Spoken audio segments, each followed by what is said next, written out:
Quando um empresário desse chega numa contabilidade, o normal é que haja um parcelamento rápido, convencional, talvez ele mesmo consiga fazer.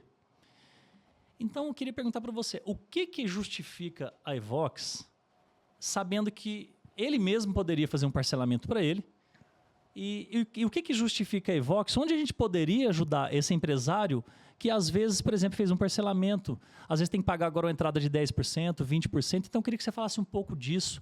Eu sei que eu fiz umas 3 perguntas em uma só, fica à vontade para esse início desse tema, tá ok? Maravilha, vamos lá.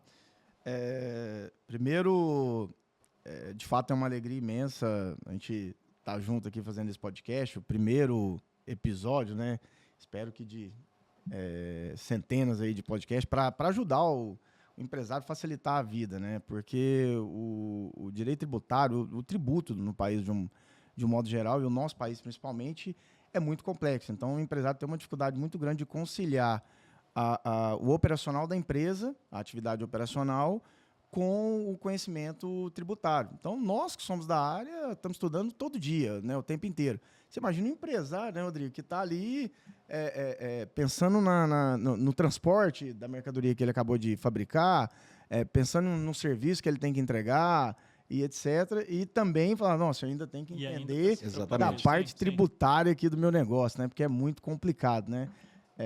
E aí nós temos aí a reforma, que a ideia era descomplicar, mas vamos deixar isso para um outro episódio que vai ser bacana a gente falar só sobre reforma e com certeza vamos trazer um convidado bem interessante aqui. Darcy, o que acontece quanto a dívidas tributárias no nosso país? A percepção que eu tenho é que, principalmente pelo fato do fisco ser um credor silencioso. Então, o fisco, diferentemente de um fornecedor, ele não vai ficar ligando para você, empresário, por que você atrasou a DARF? O que aconteceu? Me paga, vou te dar um desconto, você pode pagar amanhã, vamos negociar essa dívida e etc. Não. Te dá uma o fisco, maior do que o banco, ele no primeiro momento ele é silencioso, ele não vai te cobrar nem nada. Sim. E tem também um outro detalhe, não só isso. O funcionário, se o empresário não pagar, ele não vai mais no negócio, ele não vai querer trabalhar. Greve, etc. Isso é o menor dos problemas que ele vai ter. O fornecedor, se ele parar de pagar, ele para de ter matéria-prima e etc. O fisco, num primeiro momento, isso não acontece. Ele já deixa de ter regularidade fiscal, que é algo que vai ter um impacto muito grande no negócio deles. Você quer dizer que normalmente é a primeira dívida a se deixar em aberto? Com certeza. É uma escolha do empresário, né? Exatamente. Faz um planejamento quando é necessário isso. Entendi. Exatamente. No momento dele fecha o caixa dele lá com o financeiro e ele vê as contas a pagar. A primeira que ele tira da lista, quando ele não consegue pagar tudo, é o tributo. Isso é um fato, né? Na prática é o que acontece. Com isso, o endividamento tributário aumentou muito no nosso país. Eu não digo nem que é da pandemia para cá, tá? Eu vejo que já acontecia antes. O que aconteceu é que na pandemia fortificou muito a visão para essa questão do passivo tributário. É um instituto que nós vamos falar aqui hoje, que é a transação tributária, que é a negociação da dívida tributária, né? Antes não se tinha isso.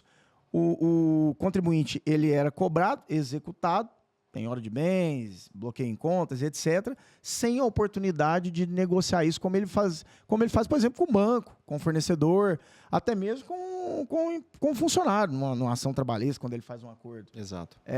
No caso da dívida tributária, não tinha essa possibilidade. Onde ele tinha uma possibilidade de uma negociação diferente?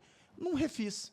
Quando algum presidente, por exemplo, sancionava um refis para tentar ajudar esses contribuintes devedores. Vem acontecendo esses refis, esses PERT, essas oportunidades dentro da Receita? Como é que está? Não, o último foi em 2017. Né? Na verdade, nós tivemos um agora no governo do Bolsonaro, voltado para a empresa do Simples Nacional. Tá? Só que foi, vamos dizer assim, foi um refis só para Simples Nacional. Tivemos outras negociações em termos de refis na Receita, mas nada impactante como o último refis de 2017. Olha tá? aqui, pessoal, o que eu já ensino, só para vocês terem noção, a gente vê muito empresário dizendo o seguinte: vou atrasar e esperar uma oportunidade da Receita em trazer um PERT, uma oportunidade de financiamento. E isso não vem acontecendo desde 2017. Tá? Só se atente a isso, mas ok, pode continuar. Exatamente, isso é um ponto importante. Então, o que aconteceu na prática, Darcy? o fisco, né, já havia no CTN a legislação autorizando esse tipo de negociação. Tá? Como a ideia aqui do podcast, pessoal, é facilitar a vida de vocês, é falar direto com o empresário, eu vou evitar de ficar falando muito artigos, muita coisa nesse sentido, muito técnico, para não dificultar, para dificultar o entendimento de quem está nos ouvindo. Não que esse podcast não seja também para um advogado, para um contador que é da área e tem um conhecimento técnico. Mas como o nosso foco é falar direto para o empresário, para quem não tem um conhecimento técnico, nós vamos evitar fazer isso durante os nossos podcasts, vocês vão perceber isso aí na prática. Então, nós já tínhamos lá no CTN autorização para as negociações, mas o artigo específico que tratava disso, que é o artigo 171 do CTN, ele exigia uma lei que trouxesse como essas negociações se dariam no âmbito dos órgãos federativos. Então, tanto da União quanto dos estados e municípios. Hoje nós estamos falando especificamente, pessoal, da dívida federal, tá? Nós, em outros episódios, vamos falar de possibilidade de negociação com os estados, com os municípios, etc. Mas tudo que a gente falar hoje, nós estamos falando da negociação com a União, com o federal, com o governo federal. Também com as autarquias, né? Isso, exatamente, que aí é o âmbito que envolve a União. Então, a partir do advento dessa lei, que ela, na verdade, foi uma medida provisória em 2019, medida provisória 899, e ela foi convertida na lei 13988, a partir daí abriu-se a possibilidade de negociação direta com o fisco, independentemente de um refis. E até é interessante o Rodrigo falar aqui para nós um pouquinho, porque o Rodrigo viu recentemente uma palestra da Annelise, que é a procuradora-geral, e ela falou, eu acredito que exatamente, não sei se foi exatamente essas palavras que eu trouxe aqui, Rodrigo, mas algo bem nesse sentido, né? Que a ideia deles é exatamente isso, não é? Exatamente. Inclusive, ouvindo você falar, eu estava até anotando aqui para realmente fazer essa pergunta. Eu estive recentemente numa palestra com a Annelise, né, que é atual chefe da PGFN, e ela disse exatamente isso, que o intuito do Instituto da Transação é realmente colocar contribuinte e fisco na mesma mesa e viabilizar uma negociação que possibilite o contribuinte pagar suas dívidas tributárias e evitar uma execução fiscal, evitar penhoras, enfim, dilapidação do seu patrimônio. Então, a pergunta que eu te faço, Gersino, é se na prática realmente há essa flexibilidade e se os contribuintes têm realmente conseguido negociar seus débitos tributários com maior prazo, com maiores descontos junto à PGFN. Como se antes de Gersino responder, é como se estivesse humanizando a negociação, coisa que a gente via que era muito amarrada no passado.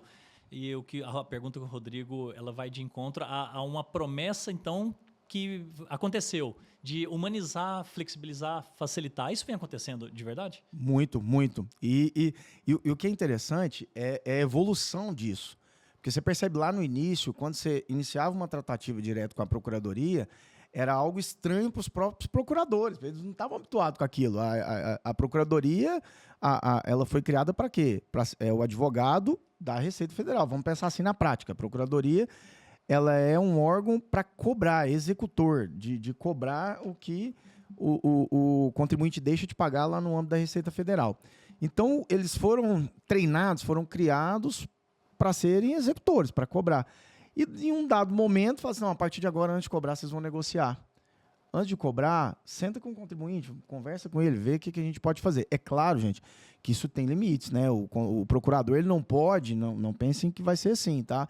Você vai sentar numa mesa com o procurador e falar, eu quero pagar isso em 200 vezes, eu quero pagar assim, toma esse bem. E tudo a lei traz as regras e os limites.